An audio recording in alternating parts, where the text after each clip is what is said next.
ਵਾਹਿਗੁਰੂ ਜੀ ਕਾ ਖਾਲਸਾ ਵਾਹਿਗੁਰੂ ਜੀ ਕੀ ਫਤਿਹ। TV 84 ਦੇ ਸਾਰੇ ਦਰਸ਼ਕ ਤੇ ਸਰੋਤੇ ਜਿਹੜੇ ਸਾਡੇ ਨਾਲ ਇਸ ਵਕਤ ਨਾਰਥ ਅਮਰੀਕਾ ਦੇ ਵਿੱਚੋਂ ਬਣੇ ਹੋਏ ਆ ਜਾਂ ਫਿਰ ਸੋਸ਼ਲ ਮੀਡੀਆ ਦੇ ਰਾਹੀਂ ਦੁਨੀਆ ਭਰ ਦੇ ਵਿੱਚ ਸਾਨੂੰ ਦੇਖ ਰਹੇ ਆ, ਉਹਨਾਂ ਸਾਰਿਆਂ ਦਾ ਮੈਂ ਅਮਰਵੀਰ ਸਿੰਘ ਅੱਜ ਇਸ ਪ੍ਰੋਗਰਾਮ ਦੇ ਵਿੱਚ ਤਹਿ ਦਿਲੋਂ ਸਵਾਗਤ ਕਰਦਾ। ਵਿਊਅਰਸ, ਜਿਵੇਂ ਕਿ ਅਸੀਂ ਪਿਛਲੇ ਦਿਨਾਂ ਦੇ ਵਿੱਚ ਵੀ ਭਾਰਤ ਪਾਕਿਸਤਾਨ ਸਬੰਧਾਂ ਬਾਰੇ ਗੱਲਬਾਤ ਕੀਤੀ ਹੈ, ਪਰ ਇੱਕ ਨੁਕਤਾ ਜਿਹੜਾ ਕਿ ਅਸੀਂ ਇਸ ਪਲੇਟਫਾਰਮ ਤੋਂ TV 84 ਦੇ ਪਲੇਟਫਾਰਮ ਤੋਂ ਪਹਿਲੇ ਦਿਨ ਤੋਂ ਹੀ ਚੁੱਕਿਆ ਸੀ, ਪਹਿਲੇ ਦਿਨ ਹੀ ਉਹਦੇ 'ਤੇ ਸਵਾਲੀਆ ਨਿਸ਼ਾਨ ਲਾਇਆ ਸੀ, ਪਰ ਹੁਣ ਉਹ ਜਿਹੜੀ ਗੱਲ ਹੈਗੀ ਹੈ ਕਿਤੇ ਨਾ ਕਿਤੇ ਜਗ ਜ਼ਾਹਰ ਹੁੰਦੀ ਜਾਪਦੀ ਹੈ। ਜਿਹੜਾ ਭਾਰਤ ਵੱਲੋਂ ਕਲੇਮ ਕੀਤਾ ਗਿਆ ਸੀ ਕਿ ਉਹਨਾਂ ਨੇ ਪਾਕਿਸਤਾਨ ਦੀ ਟੈਰੀਟਰੀ ਦੇ ਵਿੱਚ ਜਾ ਕੇ ਜੈਸ਼ੇ ਮੁਹੰਮਦ ਦੇ ਜਿਹੜੇ ਟ੍ਰੇਨਿੰਗ ਕੈਂਪ ਹੈਗੇ ਆ ਉਹ ਤਬਾਹ ਕੀਤੇ ਆ, ਅਤੇ ਉਹਦੇ ਵਿੱਚ 300-350 ਤੱਕ ਕਿਹਾ ਗਿਆ, ਕਲੇਮ ਕੀਤਾ ਗਿਆ ਅਫੀਸ਼ੀਅਲਸ ਵੱਲੋਂ। ਜਿਹੜੇ ਭਾਰਤ ਸਰਕਾਰ ਦੇ ਅਫੀਸ਼ੀਅਲਸ ਨੇ ਉਹਨਾਂ ਨੇ ਇਹ ਗੱਲ ਕਹੀ ਕਿ 350 ਤੱਕ ਦੀ ਜਿਹੜੀ ਗਿਣਤੀ ਹੈਗੀ ਹੈ ਜੈਸ਼ੇ ਮੁਹੰਮਦ ਦੇ ਖਾੜਕੂਆਂ ਦੇ ਮਰਨ ਦੀ ਸਾਡੇ ਸਾਹਮਣੇ ਆਈ ਹੈ।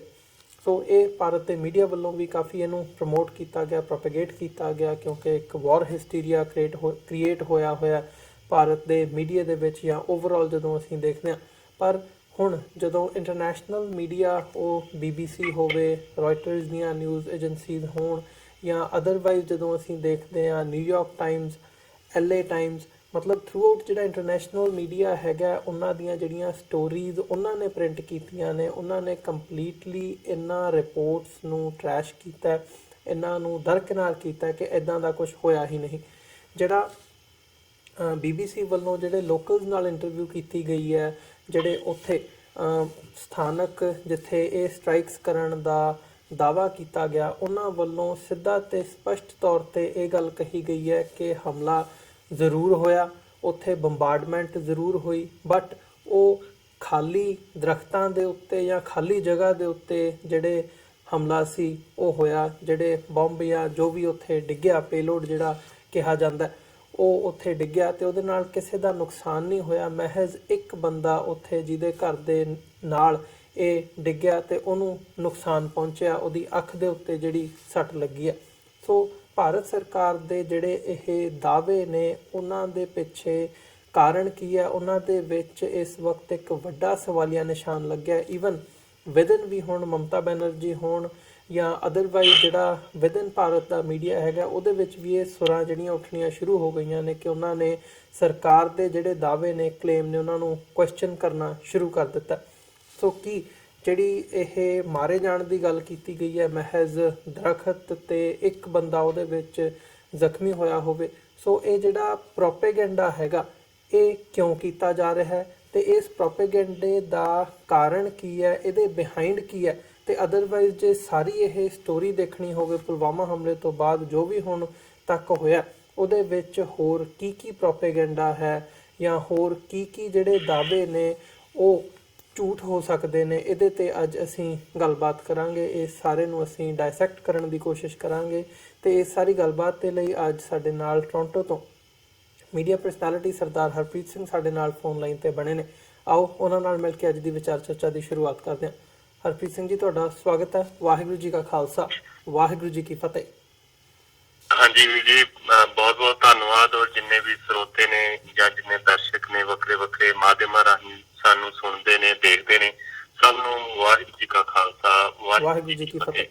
ਹਰਪ੍ਰੀਤ ਸਿੰਘ ਜੀ, ਜਿਵੇਂ ਕਿ ਮੈਂ ਗੱਲ ਕੀਤੀ ਇੰਟਰੋਡਕਸ਼ਨ ਦੇ ਵਿੱਚ ਵੀ ਕਿ ਭਾਰਤ ਵੱਲੋਂ ਜਿਹੜਾ ਇਹ ਦਾਅਵਾ ਕੀਤਾ ਗਿਆ ਸੀ ਕਿ ਅਸੀਂ 350 ਜੈਸ਼ੇ ਮੁਹੰਮਦ ਦੇ ਜਿਹੜੇ ਅੱਤਵਾਦੀ ਹੈਗੇ ਆ ਉਹਨਾਂ ਨੂੰ ਖ਼ਤਮ ਕਰ ਦਿੱਤਾ ਗਿਆ, ਇਕੱਲੇ ਮੀਡੀਆ ਵੱਲੋਂ ਨਹੀਂ, ਅਫੀਸ਼ੀਅਲਸ ਵੱਲੋਂ ਇਹ ਦਾਅਵਾ ਕੀਤਾ ਗਿਆ ਸੀ। ਅਤੇ ਹੁਣ ਇੰਟਰਨੈਸ਼ਨਲ ਮੀਡੀਆ ਦੇ ਵੱਲੋਂ ਹੀ ਡਾਇਰੈਕਟਲੀ ਜਿਹੜੀ ਇਹ ਸਿੱਧਾ ਕਹਿ ਲਿਆ ਜਾਵੇ ਜੇ ਪੰਜਾਬੀ ਦੇ ਵਿੱਚ ਵੀ ਪੋਲ ਖੋਲ੍ਹ ਦਿੱਤੀ ਗਈ ਹੈ ਕਿ ਇੱਦਾਂ ਦਾ ਕੁਝ ਵੀ ਨਹੀਂ ਹੋਇਆ। ਗਰਾਊਂਡ ਲੈਵਲ 'ਤੇ ਖਾਲੀ ਥਾਵਾਂ ਦੇ ਉੱਤੇ ਮਹਿਜ਼ ਦਰਖਤਾਂ ਦੇ ਉੱਤੇ ਜਿਹੜੀ ਬੰਬਾਰਡਮੈਂਟ ਹੈਗੀ ਹੈ ਜਾਂ ਜਿਹੜਾ ਪੇਲੋਡ ਹੈ ਉਹ ਸੁੱਟਿਆ ਗਿਆ।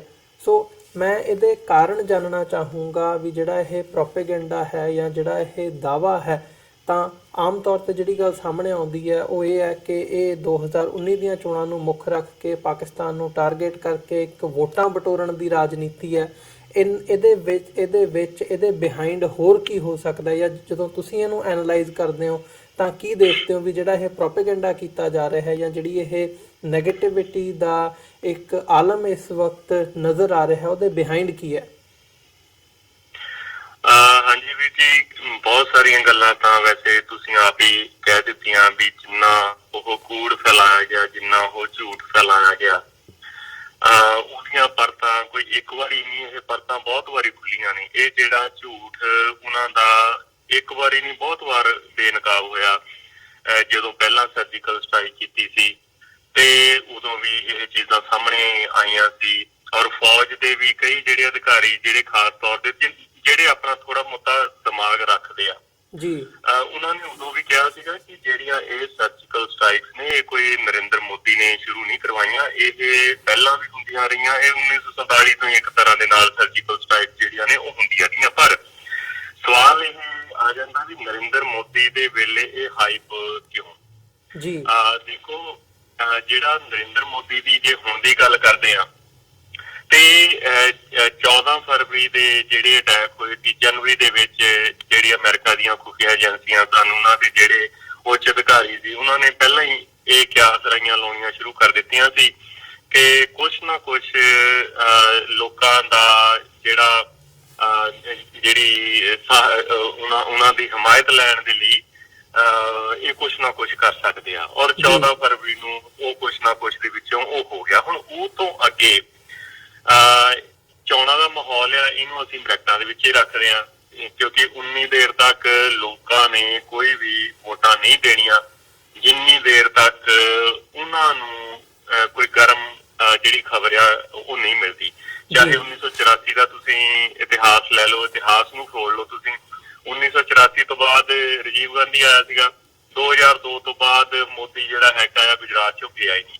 ਤੇ ਹੁਣ ਜਿਹੜਾ ਹੈਗਾ ਆ ਹੁਣ ਵੀ ਜੇ ਤੁਸੀਂ 2014 ਦੀਆਂ ਵੀ ਤੁਸੀਂ ਇਲੈਕਸ਼ਨਾਂ ਲੈਂਦੇ ਹੋ ਤੇ ਉਹਦੇ ਵਿੱਚ ਉਹਦੇ ਜਿਹੜੇ ਮੋਦੀ ਦੇ ਮੇਨ ਏਜੰਡੇ ਦੇ ਉੱਤੇ ਸੀਗੇ ਉਹ ਇਹੀ ਚੀਜ਼ਾਂ ਸੀਗੀਆਂ ਵੀ ਅਸੀਂ ਸਖਤੀ ਦੇ ਨਾਲ ਕਦਮ ਚੁੱਕਣੇ ਆ। ਔਰ ਉਹ ਸਖਤੀ ਜਿਹੜੀ ਹੈਗੀ ਆ ਸਾਨੂੰ ਜੰਮੂ ਕਸ਼ਮੀਰ ਦੇ ਵਿੱਚ ਦਿਖੀ ਵੀ ਆ ਕਿ ਕਿਸ ਤਰੀਕੇ ਨਾਲ 370 ਧਾਰਾ ਨੂੰ, ਕਿਸ ਤਰੀਕੇ ਨਾਲ 35 ਧਾਰਾ ਨੂੰ ਖਤਮ ਕਰਨ ਦੀਆਂ ਜਿਹੜੀਆਂ ਉਹ ਗੱਲਾਂ ਉਹ ਸਾਹਮਣੇ ਆਈਆਂ। ਉਹ ਕੀ ਸੀਗਾ, ਉਹ ਪ੍ਰੋਵੋਕੇਟਿਵ ਸੀਗਾ। ਪਰ ਅੱਜ ਦੇ ਹਾਲਾਤ ਦੇ ਵਿੱਚ ਜਦੋਂ ਅਸੀਂ ਇਹ ਗੱਲ ਕਰਨੀ ਆ ਕਿ ਮੋਦੀ ਦੇ ਰਾਜ ਦੇ ਵਿੱਚ ਇਹ ਸਾਰੀ ਚੀਜ਼ ਨੂੰ ਹਾਈਪ ਹਿਸਟੀਰੀਆ ਜਿਹੜਾ ਹੈਗਾ ਉਹ ਕ੍ਰੀਏਟ ਕਿਉਂ ਹੋਇਆ? ਦੇਖੋ, ਇਹ ਜਿਹੜਾ ਹਿਸਟੀਰੀਆ ਅੱਜ ਕਲਮੀਨੇਸ਼ਨ ਅੱਜ ਸਿਖਰ ਦੇ ਉੱਤੇ ਆ ਕਿਉਂਕਿ ਜਿਹੜੀ ਭਾਰਤ ਦੀ ਜਨਤਾ ਦੀ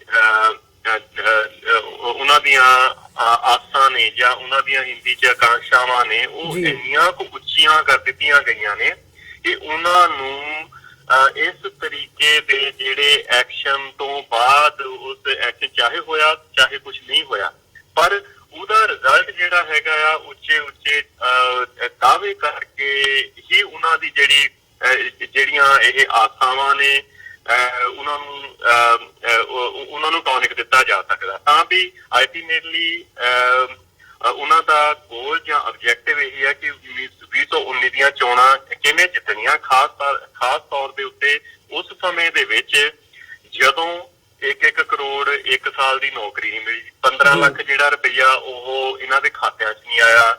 ਫਿਰ ਨੋਟਬੰਦੀ ਹੋਈ, ਨੋਟਬੰਦੀ ਦਾ ਵੀ ਕੋਈ ਫਰਕ ਨਹੀਂ ਪਿਆ, ਨਾ ਅੱਤਵਾਦ ਖਤਮ ਹੋਇਆ ਨਾ ਕਾਲਾ ਧਨ ਵਾਪਸ ਆਇਆ। ਹੁਣ ਜਿੰਨੇ ਵੀ ਚਾਹੇ ਚੌਕਸੀ ਸੀ, ਚਾਹੇ ਮੋਦੀ ਸੀ, ਚਾਹੇ ਮਾਲਵੀਆ ਸੀ, ਕਿੰਨੇ ਵੀ ਤੁਸੀਂ ਕਿੰਨੇ ਹੀ ਇਹੋ ਜਿਹੇ ਜਿਹੜੇ ਘਪਲੇਬਾਜ਼ ਨੇ ਉਹ ਬਾਹਰ ਗਏ ਨੇ। ਰਫੇਲ ਦਾ ਸੌਦਾ ਸੀਗਾ, ਰਿਲਾਇੰਸ ਨੂੰ ਕਿਸ ਤਰੀਕੇ ਨਾਲ ਉੱਪਰ ਚੱਕਿਆ ਗਿਆ, ਅੰਬਾਨੀਆਂ ਨੂੰ, ਅਡਾਨੀਆਂ ਨੂੰ ਭਾਰਤ ਜਿਹੜਾ ਹੈਗਾ ਉਹ ਵੇਚ ਦਿੱਤਾ ਗਿਆ। ਹੁਣ ਉਹਨਾਂ ਸਾਰੀਆਂ ਚੀਜ਼ਾਂ ਦੇ ਸਵਾਲਾਂ ਤੋਂ ਜਿਹੜਾ ਮੋਦੀ ਦਾ ਗ੍ਰਾਫ 20% ਦੇ ਲਾਗੇ ਛਾਗੇ ਆ ਗਿਆ ਸੀ, ਹੁਣ ਉਹਨੂੰ ਉੱਪਰ ਕਿਵੇਂ ਚੱਕਣਾ ਤਾਂ ਵੀ ਅਗਲੀ ਜਿਹੜੀ ਹੈਗੀ ਆ ਉਹ ਜਿੱਤੀ ਜਾ ਸਕਦੀ। ਉਹ ਚੱਕਣ ਦੇ ਲਈ ਇਹ ਚੀਜ਼ਾਂ ਜਿਹੜੀਆਂ ਨੇ ਉਹ ਜ਼ਰੂਰੀ ਨੇ। ਹੁਣ ਜੇ ਤੁਸੀਂ ਇਹ ਕਹੋ ਵੀ ਮੋਦੀ ਨੂੰ ਜਾਂ ਮੋਦੀ ਦੇ ਨਿਜ਼ਾਮ ਨੂੰ 40 ਬੰਦਿਆਂ ਦੇ ਮਰਨ ਦੇ ਨਾਲ ਕੋਈ ਫਰਕ ਪਿਆ ਤੇ ਬਿਲਕੁਲ ਨਹੀਂ ਪਿਆ। ਉਹਨਾਂ ਦੇ ਲਈ ਇਹ 40 ਸਿਰਫ ਬਲੀ ਦੇ ਬੱਕਰੇ ਸੀਗੇ, ਇਹ ਤੋਂ ਬਾਅਦ ਉਹਦੇ ਲਈ ਕੋਈ ਨਹੀਂ। ਕਿਉਂਕਿ ਜਦੋਂ 40 ਬੰਦੇ ਉੱਧਰ ਮਰਦੇ ਆ ਤੇ ਮੋਦੀ ਜਿਹੜਾ ਉਹ ਸ਼ੂਟਿੰਗ ਕਰਦਾ ਆ।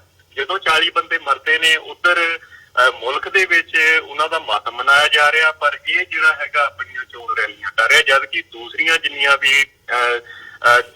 ਕੁ ਪਾਰਟੀਆਂ ਹੈਗੀਆਂ ਉਹਨਾਂ ਨੇ ਆਪਣੀਆਂ ਚੋਣ ਰੈਲੀਆਂ ਜਿਹੜੀਆਂ ਹੈਗੀਆਂ ਉਹ ਇੱਕ ਤਰੀਕੇ ਨਾਲ ਖਤਮ ਇਹ ਕਹਿ ਲਓ ਵੀ ਉਹਨਾਂ ਨੂੰ ਪੋਸਟਪੋਨ ਕਰਤਾ ਜਾਂ ਕੈਂਸਲ ਕਰ ਦਿੱਤਾ ਸੀ। ਪਰ ਮੋਦੀ ਜਿਹੜਾ ਹੈਗਾ ਉਸੇ ਤਰੀਕੇ ਦੇ ਨਾਲ ਉਹ ਚੱਲਦਾ ਰਿਹਾ। ਉਹਦੇ ਵਿੱਚ ਜਿਹੜੀਆਂ ਉਹਦੀਆਂ ਸ਼ੇਖੀਆਂ ਸੀ, ਚਾਹੇ ਉਹ ਪਾਇਲਟ ਪ੍ਰੋਜੈਕਟ ਦੀਆਂ ਸ਼ੇਖੀਆਂ ਸੀ ਕਿ ਹਾਂ ਪਾਇਲਟ ਪ੍ਰੋਜੈਕਟ ਜਿਹੜਾ ਹੈਗਾ ਉਹ ਅਸੀਂ ਪੂਰਾ ਕਰਨਾ, ਚਾਹੇ ਉਹ ਇਹ ਸੀਗਾ ਵੀ ਨੇਤੋਂ ਨਬੂਦ ਕਰਨਾ, ਅਸੀਂ ਇਹ ਬਦਲਾ ਜਿਹੜਾ ਹੈਗਾ ਉਹ ਲੈਣਾ। ਹੁਣ ਉਹ ਬਦਲੇ ਲੈਣ ਦੇ ਲਈ ਜਹਾਜ਼ 12-13 ਭੇਜਦੇ ਨੇ, ਬੰਬ ਸੁੱਟਦੇ ਨੇ, ਬੰਬ ਚੱਲਦੇ ਨਹੀਂ ਜਾਂ ਚੱਲਦੇ ਆ, ਜਾਂ ਉਸ ਤੋਂ ਬਾਅਦ ਇੱਕਦਮ ਇਹ ਖਬਰ ਦਿੰਦੇ ਆ, ਕੋਈ ਕਹਿੰਦਾ 300 ਮਰ ਗਿਆ, ਕੋਈ ਕਹਿੰਦਾ 350 ਮਰ ਗਿਆ। ਹੁਣ ਸਵਾਲ ਇਹ ਪੈਦਾ ਹੁੰਦਾ ਵੀ ਬੰਬ ਦਿਖਦਾ ਆ ਜੀ, ਉਧਰੋਂ ਜੇ ਪੁਲਵਾਮਾ ਦੇ ਵਿੱਚ ਹੁੰਦਾ ਤੇ ਅੱਧਾ ਘੰਟਾ ਨਹੀਂ ਹੁੰਦਾ, ਇਹ 350 ਕਿਲੋ ਦਾ ਵੀ ਦੱਸ ਦਿੰਦੇ ਆ ਵੀ ਹਾਂ ਜੀ ਆਰਡੀਆਰ 350 ਕਿਲੋ ਹੀ, ਇਹ ਵੀ ਦੱਸ ਦਿੰਦੇ ਆ, ਰਾਈਟ ਵੇ ਇਹ ਦੱਸ ਦਿੰਦੇ ਆ ਵੀ ਲੋ ਜੀ ਇਹਦੇ ਚ ਪਾਕਿਸਤਾਨ ਦਾ ਹੱਥ ਆ। ਤਾਂ ਵੀ ਕਿਉਂ? ਤਾਂ ਵੀ ਜਿਹੜੀ ਉਸ ਚੀਜ਼ ਨੂੰ ਹਾਈਪ ਦਿੱਤੀ ਜਾ ਸਕੇ, ਤਾਂ ਵੀ ਉਹਨੂੰ ਆਸਾਨ ਜਿਹੇ ਤਰੀਕਿਆਂ ਦੇ ਨਾਲ ਮੋਦੀ ਦੀ ਝੋਲੀ ਦੇ ਵਿੱਚ ਉਹ ਚੀਜ਼ਾਂ ਜਿਹੜੀਆਂ ਇੱਕ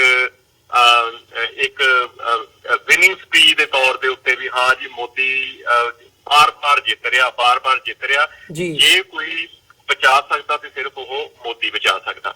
ਹੁਣ ਜਿਹੜੀਆਂ ਹਰਪ੍ਰੀਤ ਸਿੰਘ ਜੀ, ਜਿਵੇਂ ਤੁਸੀਂ ਗੱਲ ਕੀਤੀ ਹੈ, ਇਹ ਸਾਰੀ ਬੈਕਗਰਾਉਂਡ ਦੇ ਵਿੱਚ ਜੇ ਦੇਖਣਾ ਹੋਵੇ ਤਾਂ ਇਹ ਗੱਲ ਹੁਣ ਜੱਗ ਜ਼ਾਹਰ ਹੈ ਕਿ ਜਿਹੜਾ ਇਹ ਦਾਅਵਾ ਕੀਤਾ ਗਿਆ ਸੀ ਉਹ ਖੋਖਲਾ ਸੀ। ਪਰ ਇਹਦੇ ਬਿਹਾਈਂਡ ਜੇ ਅਸੀਂ ਦੇਖਣਾ ਹੋਵੇ, ਤੁਸੀਂ ਕਈ ਜਿਹੜੇ ਰੀਜ਼ਨਸ ਨੇ ਉਹ ਵੀ ਦਿੱਤੇ ਨੇ। ਤਾਂ ਕਿ ਜੇ ਪੁਲਵਾਮਾ ਹਮਲੇ ਦੀ ਗੱਲ ਕਰਨੀ ਹੋਵੇ ਤਾਂ ਇਹ ਗੱਲ ਮੰਨੀ ਜਾ ਸਕਦੀ ਹੈ ਵੀ ਉਹਦਾ ਜਿਹੜਾ ਬਲੇਮ ਪਾਕਿਸਤਾਨ ਦੇ ਉੱਤੇ ਸਿੱਟਿਆ ਗਿਆ ਜਾਂ ਅਦਰਵਾਈਜ਼ ਸੀ, ਉਹ ਵੀ ਜਿਹੜੇ ਇਹ ਦਾਅਵੇ ਹੈਗੇ ਆ ਜਿਹੜੇ ਅਸੀਂ 350 ਮਾਰ ਦਿੱਤਾ ਉੱਥੇ ਜਾ ਕੇ, ਜਿਵੇਂ ਇਹ ਖੋਖਲੇ ਨੇ ਜਾਂ ਇੰਟਰਨੈਸ਼ਨਲ ਮੀਡੀਆ ਨੇ ਜਿਵੇਂ ਇਹਨਾਂ ਨੂੰ ਐਕਸਪੋਜ਼ ਕੀਤਾ, ਉਸੇ ਤਰ੍ਹਾਂ ਜਿਹੜਾ ਪੁਲਵਾਮਾ ਦਾ ਹਮਲਾ ਸੀ ਜਾਂ ਉਹ ਤੋਂ ਬਾਅਦ ਜਿਹੜੀ ਬਿਆਨਬਾਜ਼ੀ ਪਾਕਿਸਤਾਨ ਦੇ ਖਿਲਾਫ ਸ਼ੁਰੂ ਹੋਈ, ਉਹ ਵੀ ਇਸੇ ਤਰ੍ਹਾਂ ਦਾ ਹੀ ਪ੍ਰੋਪੇਗੈਂਡਾ ਸੀ। ਭਾਈ ਦੇਖੋ, ਜਿਹੜੀਆਂ ਜੇ ਤਾਂ ਹੋਵੇ ਤੁਹਾਡੇ ਕੋਲ ਰਾਜ, ਜੇ ਤੁਹਾਡੇ ਕੋਲ ਹੋਵੇ ਪਾਵਰ, ਹਨਾ, ਫਿਰ ਤੁਹਾਡੇ ਕੋਲ ਤਫਤੀਸ਼ ਕਰਨ ਦੇ ਜ਼ਰੀਏ ਹੁੰਦੇ ਨੇ, ਠੀਕ ਆ। ਹੁਣ ਕੀ ਆ, ਮੈਂ ਤਾਂ ਹੀ ਇਹ ਪਹਿਲਾਂ ਵੀ ਕਿਹਾ ਸੀ ਕਿ ਇਹ ਸਿਰਫ ਪ੍ਰੋਪੇਗੈਂਡਾ ਹੈਗਾ ਔਰ ਉਸ ਤੋਂ ਵੱਧ ਕੁਛ ਨਹੀਂ। ਹੁਣ ਇਹ ਰਾਜ ਠਾਕਰੇ ਨੇ ਇੱਕ ਬਿਆਨ ਦਿੱਤਾ ਕਿ ਜੇ ਤੁਸੀਂ ਪੁਲਵਾਮਾ ਦੀ ਕੋਈ ਉਹ ਸੂਹ ਕੱਢਣੀ ਆ ਨਾ, ਤੇ ਡੋਵਲ ਜਿਹੜਾ ਹੈਗਾ ਆ, ਅਜੀਤ ਡੋਵਲ ਨੂੰ ਇੰਟਰੋਗੇਟ ਕਰੋ। ਹੁਣ ਇਹਦਾ ਕੀ ਮਤਲਬ ਸੀਗਾ? ਹੁਣ ਇਹਦਾ ਮਤਲਬ ਜਦ ਅਸੀਂ ਪਹਿਲਾਂ ਹੀ ਕਹਿ ਰਹੇ ਹਾਂ ਵੀ ਜਿਹੜੀਆਂ ਅਮਰੀਕਾ ਦੀਆਂ ਖੁਫੀਆ ਏਜੰਸੀਆਂ, ਉਹਨਾਂ ਨੇ ਵੀ ਇਹ ਕਿਹਾ ਵੀ ਕੁਛ ਨਾ ਕੁਛ ਇਹ ਕਰੂਗੇ, ਔਰ ਉਹਨੇ ਇਹ ਕਿਹਾ ਵੀ ਇਹ ਕਰਵਾਇਆ ਜਾਊਗਾ, ਚਾਹੇ ਉਹ ਦੰਗੇ ਫਸਾਦ ਹੋ ਜਾਣ ਤੇ ਚਾਹੇ ਕੁਛ ਏਦਾਂ ਦੀ ਕੋਈ ਉਹ ਚੀਜ਼ ਹੋ ਜਾਵੇ। ਹੁਣ ਇਸ ਗੱਲ ਨੂੰ ਕਿਉਂ ਨਹੀਂ ਤਸਲੀਮ ਕੀਤਾ ਜਾਂਦਾ? ਚਲੋ ਮੰਨ ਲਓ ਵੀ ਆਦਿਲ ਨੇ ਉਹ ਗੱਲ ਉਹ ਚੀਜ਼ ਕੀਤੀ ਆ। ਹੁਣ ਆਦਿਲ ਕੌਣ ਸੀ? ਆਦਿਲ ਨੂੰ ਬਣਾਉਣ ਵਾਲਾ ਕੌਣ ਸੀ? ਇਹ ਕੀ ਕਾਰਨ ਹੈ ਕਿ ਅੱਜ ਤੋਂ 15 ਸਾਲ ਪਹਿਲਾਂ, 20 ਸਾਲ ਪਹਿਲਾਂ ਜਿਹੜੇ ਕਸ਼ਮੀਰੀ ਸੀਗੇ ਉਹ ਅਜੇ ਤੱਕ ਇਹ ਨਹੀਂ ਸੀ ਕਹਿੰਦੇ ਕਿ ਅਸੀਂ ਪਾਕਿਸਤਾਨ ਦੇ ਨਾਲ ਜਾਣਾ ਜਾਂ ਅਸੀਂ ਆਜ਼ਾਦ ਹੋਣਾ ਭਾਰਤ। ਪਰ ਅੱਜ ਕੱਲਾ ਕਸ਼ਮੀਰੀ ਇਹ ਕਹਿ ਰਿਹਾ, ਇੰਨੇ ਤਸ਼ੱਦਦ ਤੋਂ ਬਾਅਦ ਕੱਲਾ ਕਸ਼ਮੀਰੀ ਇਹ ਕਹਿ ਰਿਹਾ ਕਿ ਅਸੀਂ ਆਜ਼ਾਦ ਹੋਣਾ।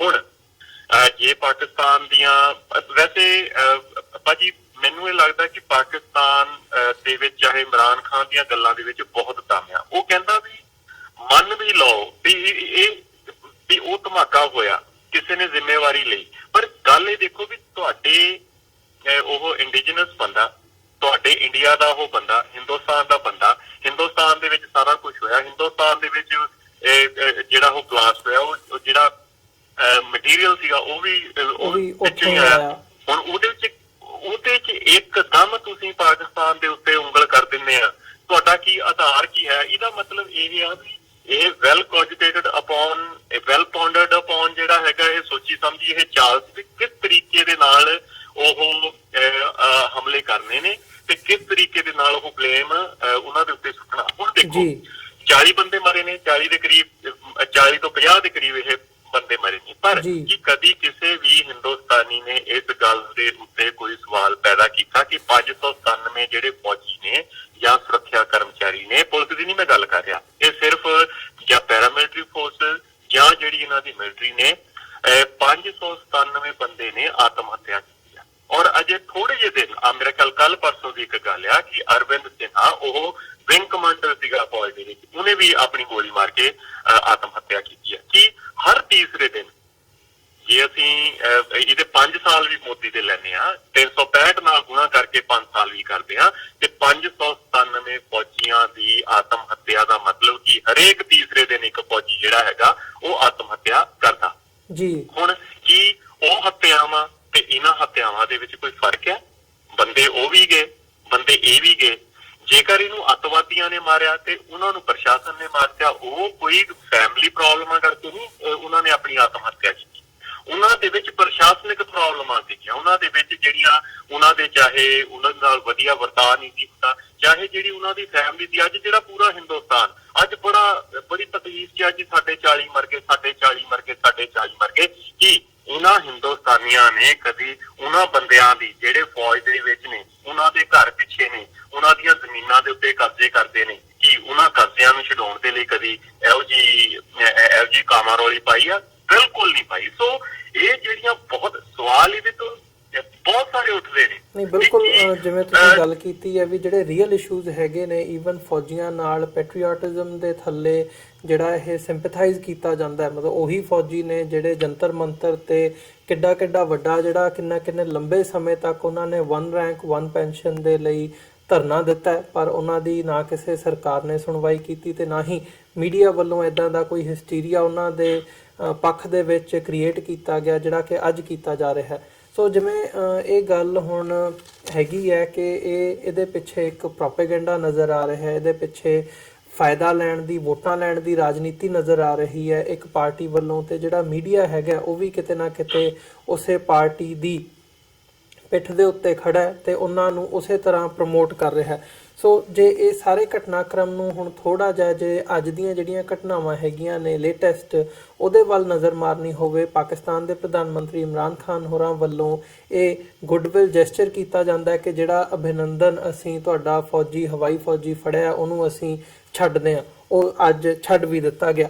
ਪਰ ਜਿਹੜਾ ਹੁਣ ਜਦੋਂ ਤੁਸੀਂ ਮੀਡੀਆ ਦੇਖਦੇ ਹੋ ਜਾਂ ਭਾਰਤ ਦਾ ਅਫੀਸ਼ੀਅਲ ਰਿਸਪੌਂਸ ਦੇਖਦੇ ਹੋ, ਉਹਨਾਂ ਦੇ ਜਿਹੜੇ ਲੀਡਰਸ ਹੈਗੇ ਆ, ਉਹ ਅਮਿਤ ਸ਼ਾਹ ਤੋਂ ਲੈ ਕੇ ਅਫੀਸ਼ੀਅਲਸ ਜਿਹੜੇ ਹੈਗੇ ਆ, ਉਹ ਸਿੱਧਾ ਇਹ ਗੱਲ ਕਹਿ ਰਹੇ ਆ ਵੀ ਇਹ ਸਾਡੀ ਡਿਪਲੋਮੈਟਿਕ ਜਿੱਤ ਹੈਗੀ ਆ। ਉਹਦੇ ਪਿੱਛੇ ਉਹਨਾਂ ਵੱਲੋਂ ਇਹ ਗੱਲ ਸਿੱਧੇ ਤੌਰ ਤੇ ਕਹੀ ਗਈ ਹੈ ਕਿ ਪਾਕਿਸਤਾਨ ਦੇ ਉੱਤੇ ਕਾਫੀ ਵੱਡਾ ਪ੍ਰੈਸ਼ਰ ਸੀ ਇੰਟਰਨੈਸ਼ਨਲ ਕਮਿਊਨਿਟੀ ਦਾ, ਉਹ US ਵੱਲੋਂ ਹੋਵੇ, ਰਸ਼ੀਆ ਵੱਲੋਂ ਹੋਵੇ ਜਾਂ ਸਾਊਦੀ ਅਰਬ ਵੱਲੋਂ ਹੋਵੇ, ਅਦਰਵਾਈਜ਼ ਹੋਵੇ, ਤੇ ਜਨੀਵਾ ਕਨਵੈਨਸ਼ਨਸ ਦੀਆਂ ਜਿਹੜੀਆਂ ਟ੍ਰੀਟੀਜ਼ ਹੈਗੀਆਂ ਨੇ ਉਹਦੇ ਥੱਲੇ ਪਾਕਿਸਤਾਨ ਵੱਲੋਂ ਛੱਡਿਆ ਗਿਆ। ਇਹ ਸਾਡੀ ਡਿਪਲੋਮੈਟਿਕ ਜਿੱਤ ਹੈ। ਸੋ ਰੈਦਰ ਦੈਨ ਐਕਨੋਲੇਜ ਕਰਨ ਦਾ ਜਾਂ ਇਹ ਗੁੱਡਵਿਲ ਜੈਸਚਰ ਨੂੰ ਗੁੱਡਵਿਲ ਜੈਸਚਰ ਦੇ ਤੌਰ ਤੇ ਲੈਣ ਦਾ ਜਿਹੜਾ ਇਹ ਗੱਲ ਕਹੀ ਜਾ ਰਹੀ ਹੈ ਵੀ ਇਹ ਸਾਡੀ ਡਿਪਲੋਮੈਟਿਕ ਜਿੱਤ ਹੈਗੀ ਹੈ ਤੇ ਪਾਕਿਸਤਾਨ ਵੱਲੋਂ ਅੰਡਰ ਪ੍ਰੈਸ਼ਰ ਇਹ ਕਦਮ ਲਿਆ ਗਿਆ ਕਿ ਇਹ ਵੀ ਉਸੇ ਪ੍ਰੋਪੇਗੈਂਡਾ ਦਾ ਹਿੱਸਾ ਹੈ।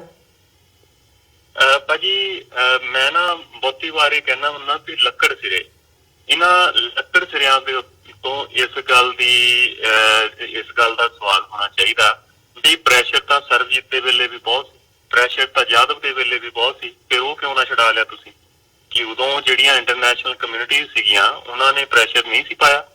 ਜਦੋਂ ਤੁਸੀਂ ਯਾਦਵ ਦੇ ਲਈ ਤੁਸੀਂ ਕਿੱਥੇ ਜਾ ਕੇ ਤੁਸੀਂ ਰੌਲਾ ਨਹੀਂ ਪਾਇਆ? ਸਰਬਜੀਤ ਲਈ ਤੁਸੀਂ ਨਹੀਂ ਕੀਤਾ। ਹਾਂ, ਕੁਲਭੂਸ਼ਣ ਯਾਦਵ, ਉਹਦੇ ਲਈ ਤੁਸੀਂ ਕੀ ਕੁਛ ਨਹੀਂ ਕੀਤਾ? ਉਦੋਂ ਨਾ ਪਾਕਿਸਤਾਨ ਜਿਹੜਾ ਹੈਗਾ ਇਹਨਾਂ ਦੇ ਪ੍ਰੈਸ਼ਰ ਥੱਲੇ ਆ ਗਿਆ। ਸੋ ਮੈਨੂੰ ਇਹ ਲੱਗਦਾ ਹੈ ਵੀ ਸ਼ਰਮ ਆਉਣੀ ਚਾਹੀਦੀ ਆ ਇਹਨਾਂ ਲੋਕਾਂ ਨੂੰ, ਥੋੜੀ ਰੱਤੀ ਭਰ ਵੀ ਹੋਵੇ ਨਾ, ਵੀ ਬੰਦਾ ਕਿਸੇ ਦੇ ਅਹਿਸਾਨ ਦਾ ਮੁੱਲ ਤਾਂ ਕੀ ਤਾਰਨਾ, ਉਸ ਅਹਿਸਾਨ ਨੂੰ ਤਸਲੀਮ ਤਾਂ ਕਰ ਲਵੇ।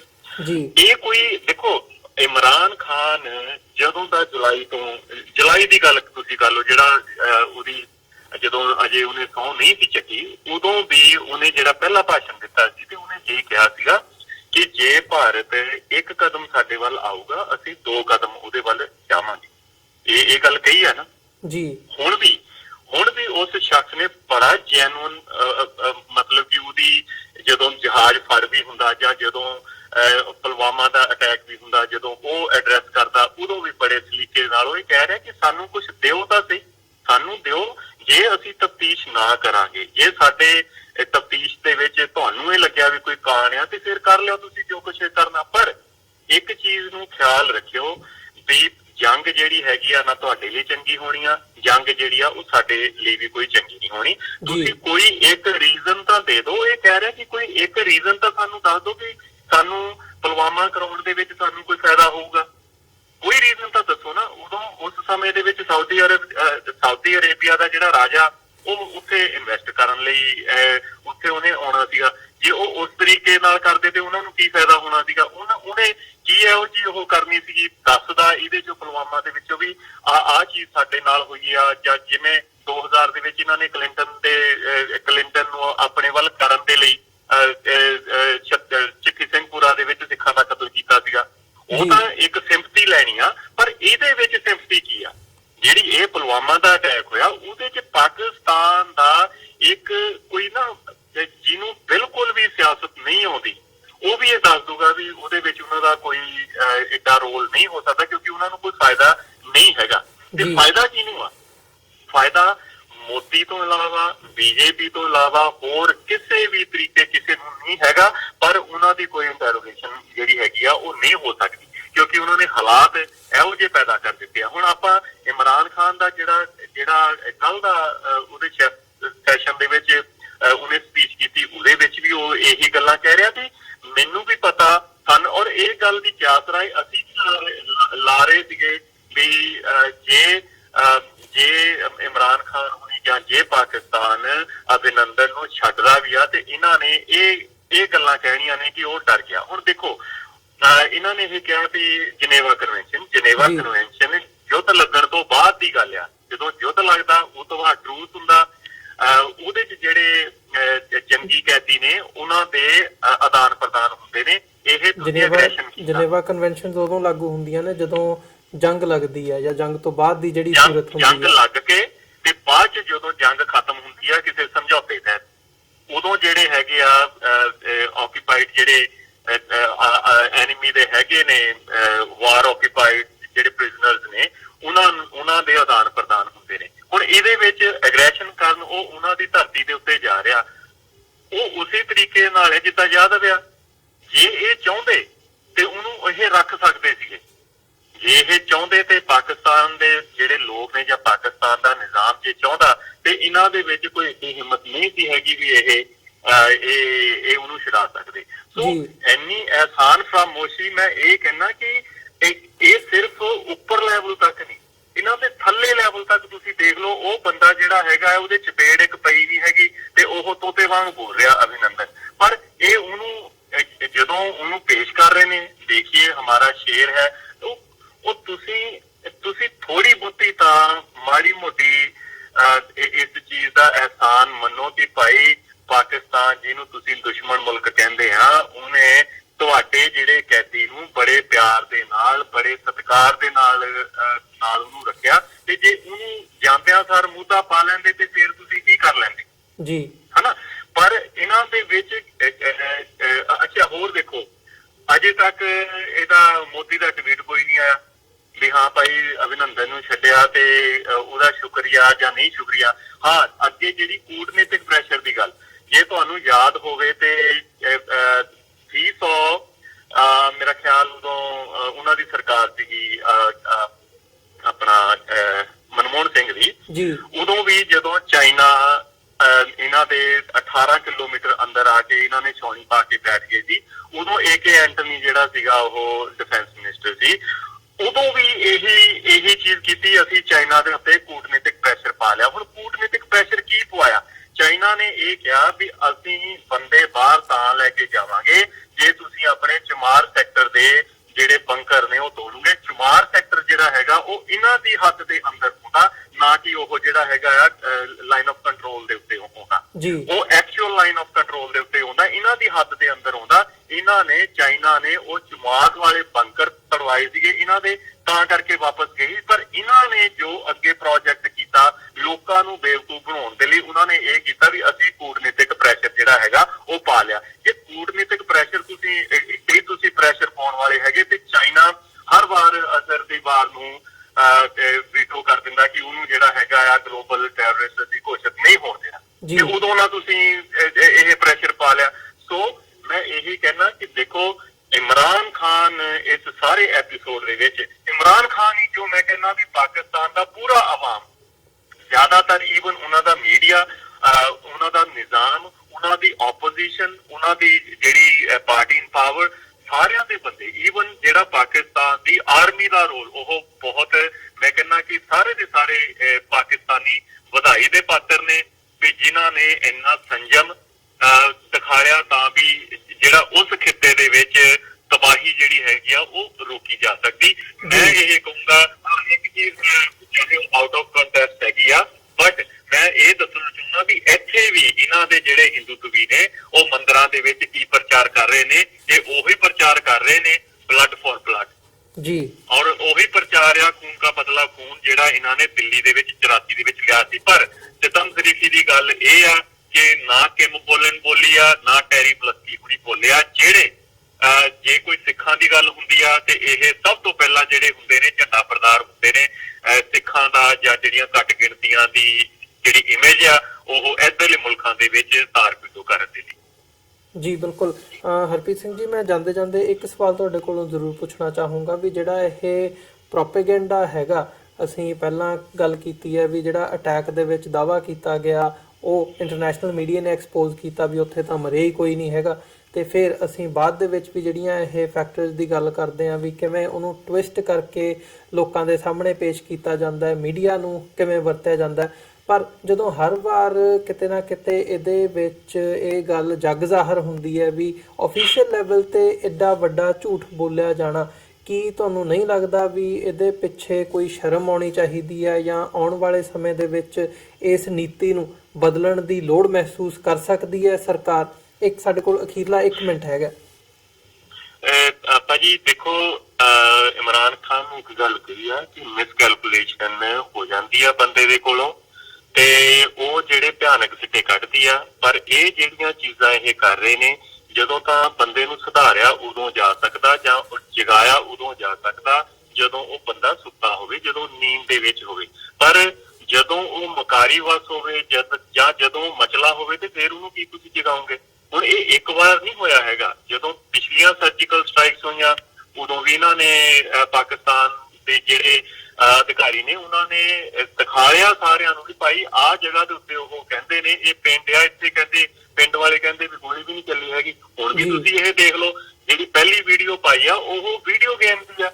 ਉਹ ਅਲ ਜਜ਼ੀਰਾ ਨੇ, ਉਹ BBC ਨੇ ਪਹਿਲੇ ਦਿਨੇ ਉਹ ਦਿਖਾਤੀ ਸੀ ਵੀ ਇਹ ਤੁਸੀਂ ਕਿੱਥੋਂ ਚੋਰੀ ਕੀਤੀ ਆ। ਫਿਰ ਹੁਣ ਜਿਹੜੀਆਂ ਤਸਵੀਰਾਂ ਹੁਣ ਸ਼ੁਰੂ ਹੋਈਆਂ ਨੇ ਉਹਦੇ ਚ ਸੋਸ਼ਲ ਮੀਡੀਆ ਦੇ ਵਿੱਚ, ਉਹ ਵੀ ਜਿਹੜੀ ਹੈਗੀਆਂ ਇਹਨਾਂ ਦੀਆਂ ਆਪਣੀਆਂ ਜਿਹੜੀਆਂ ਸੰਸਥਾਵਾਂ ਨੇ ਉਹ ਇਹ ਕਹਿ ਰਹੀਆਂ ਨੇ ਕਿ 2005-6 ਦੇ ਵਿੱਚ ਜਿਹੜੀ ਤਬਾਹੀ ਆਈ ਸੀਗੀ ਅਰਥਕੁਏਕ ਕਰਕੇ, ਭੂਚਾਲ ਕਰਕੇ, ਇਹ ਲਾਸ਼ਾਂ ਉਹਨਾਂ ਦੀਆਂ ਨੇ, ਜਦਕਿ ਜਿਹੜੇ ਇਹਨਾਂ ਦੇ ਪਿੱਠੂ ਨੇ ਜਾਂ ਜਿਹੜੇ ਇਹਨਾਂ ਦੇ ਤਨਖਾਹਦਾਰ ਨੇ ਜਾਂ ਜਿਹੜੇ ਇਹਨਾਂ ਦੀ ਟ੍ਰੋਲਿੰਗ ਆਰਮੀ ਹੈਗੀ ਆ, ਉਹਨੇ ਇਹ ਗੱਲਾਂ ਸ਼ੁਰੂ ਕਰਨੀਆਂ ਸ਼ੁਰੂ ਕਰ ਵੀ ਦਿੱਤੀਆਂ ਨੇ ਪੁਰਾਣੀਆਂ ਪਿਕਚਰਾਂ ਚੱਕ ਕੇ। ਔਰ ਉਹ ਜਿਹੜੀਆਂ ਤਸਦੀਕ, ਦੇਖੋ ਤੁਸੀਂ ਤਸਦੀਕ ਕਰਨ ਦੇ ਲਈ ਇੱਥੇ ਹੁਣ ਕੋਈ ਬਹੁਤੀ ਤਰੱਦਦ ਨਹੀਂ ਕਰਨੀ ਪੈਂਦੀ ਜੀ।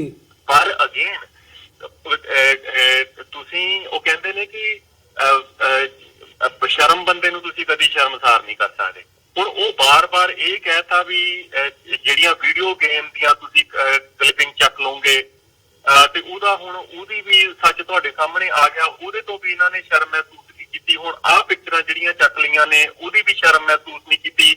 ਜਿਹੜਾ ਅਭਿਨੰਦਨ ਆ ਉਹ ਇਹ ਕਹਿ ਰਿਹਾ ਤੁਹਾਡੇ ਮੂੰਹ ਦੇ ਉੱਤੇ, ਉਹ ਇਹ ਕਹਿ ਰਿਹਾ ਵੀ ਜਿਹੜਾ ਭਾਰਤ ਦਾ ਮੀਡੀਆ ਨਿੱਕੀ ਗੱਲ ਨੂੰ ਵੱਡੀ ਬਣਾਉਣ ਦੇ ਲਈ ਜ਼ਿੰਮੇਵਾਰ ਹੈਗਾ, ਪਰ ਤੁਸੀਂ ਫੇਰ ਵੀ ਉਸ ਚੀਜ਼ ਨੂੰ ਮੰਨ ਨਹੀਂ ਰਹੇ। ਇਹਦਾ ਮਤਲਬ ਇਹ ਆ ਵੀ ਤੁਸੀਂ ਮੰਨਣ ਦੇ ਮੋੜ ਦੇ ਵਿੱਚ ਹੈ ਹੀ ਨਹੀਂ, ਤੇ ਬੇਸ਼ਰਮ ਬੰਦੇ ਨੂੰ ਕਦੀ ਸ਼ਰਮ ਜਿਹੜੀ ਹੈਗੀ ਉਹ ਮਹਿਸੂਸ ਨਹੀਂ ਕਰਵਾਈ ਜਾ ਸਕਦੀ। ਜੀ ਹਰਪ੍ਰੀਤ ਸਿੰਘ ਜੀ, ਤੁਹਾਡਾ ਬਹੁਤ ਬਹੁਤ ਧੰਨਵਾਦ। ਸਾਡਾ ਸਮਾਂ ਨਹੀਂ ਇਜਾਜ਼ਤ ਦਿੰਦਾ ਗੱਲਬਾਤ ਨੂੰ ਅੱਗੇ ਤੋਰੀਏ, ਮੈਂ ਇੱਥੇ ਹੀ ਇਜਾਜ਼ਤ ਚਾਹੂੰਗਾ। ਬਹੁਤ ਬਹੁਤ ਧੰਨਵਾਦ ਤੁਹਾਡਾ। ਫਤਿਹ ਦੀ ਸਾਂਝ ਪਾਈ ਅੰਤ ਦੇ ਵਿੱਚ। ਵਾਹਿਗੁਰੂ ਜੀ ਕਾ ਖਾਲਸਾ, ਵਾਹਿਗੁਰੂ ਜੀ ਕੀ ਫਤਿਹ। ਜੀ ਵੀਰ ਜੀ, ਬਹੁਤ ਬਹੁਤ ਧੰਨਵਾਦ। ਵਾਹਿਗੁਰੂ ਜੀ ਕਾ ਖਾਲਸਾ, ਵਾਹਿਗੁਰੂ ਜੀ ਕੀ ਫਤਿਹ। ਵਿਊਅਰਸ, ਉਮੀਦ ਕਰਦੇ ਹਾਂ ਕਿ ਜਿਹੜੀ ਇਹ ਸਾਡੀ ਅੱਜ ਦੀ ਗੱਲਬਾਤ ਸੀ ਇਹ ਤੁਹਾਨੂੰ ਜ਼ਰੂਰ ਪਸੰਦ ਆਈ ਹੋਵੇਗੀ। ਸੋ ਅਸੀਂ ਅੱਜ ਦਾ ਇਹ ਪ੍ਰੋਗਰਾਮ ਇੱਥੇ ਹੀ ਸਮਾਪਤ ਕਰਦੇ ਹਾਂ। ਦੁਬਾਰਾ ਫੇਰ ਕੱਲ੍ਹ ਨੂੰ ਤੁਹਾਡੇ ਨਾਲ ਮੁਲਾਕਾਤ ਹੋਵੇਗੀ। ਤਦ ਤੱਕ ਲਈ ਇਜਾਜ਼ਤ ਦਿਓ ਜੀ। ਵਾਹਿਗੁਰੂ ਜੀ ਕਾ ਖਾਲਸਾ, ਵਾਹਿਗੁਰੂ ਜੀ ਕੀ ਫਤਿਹ।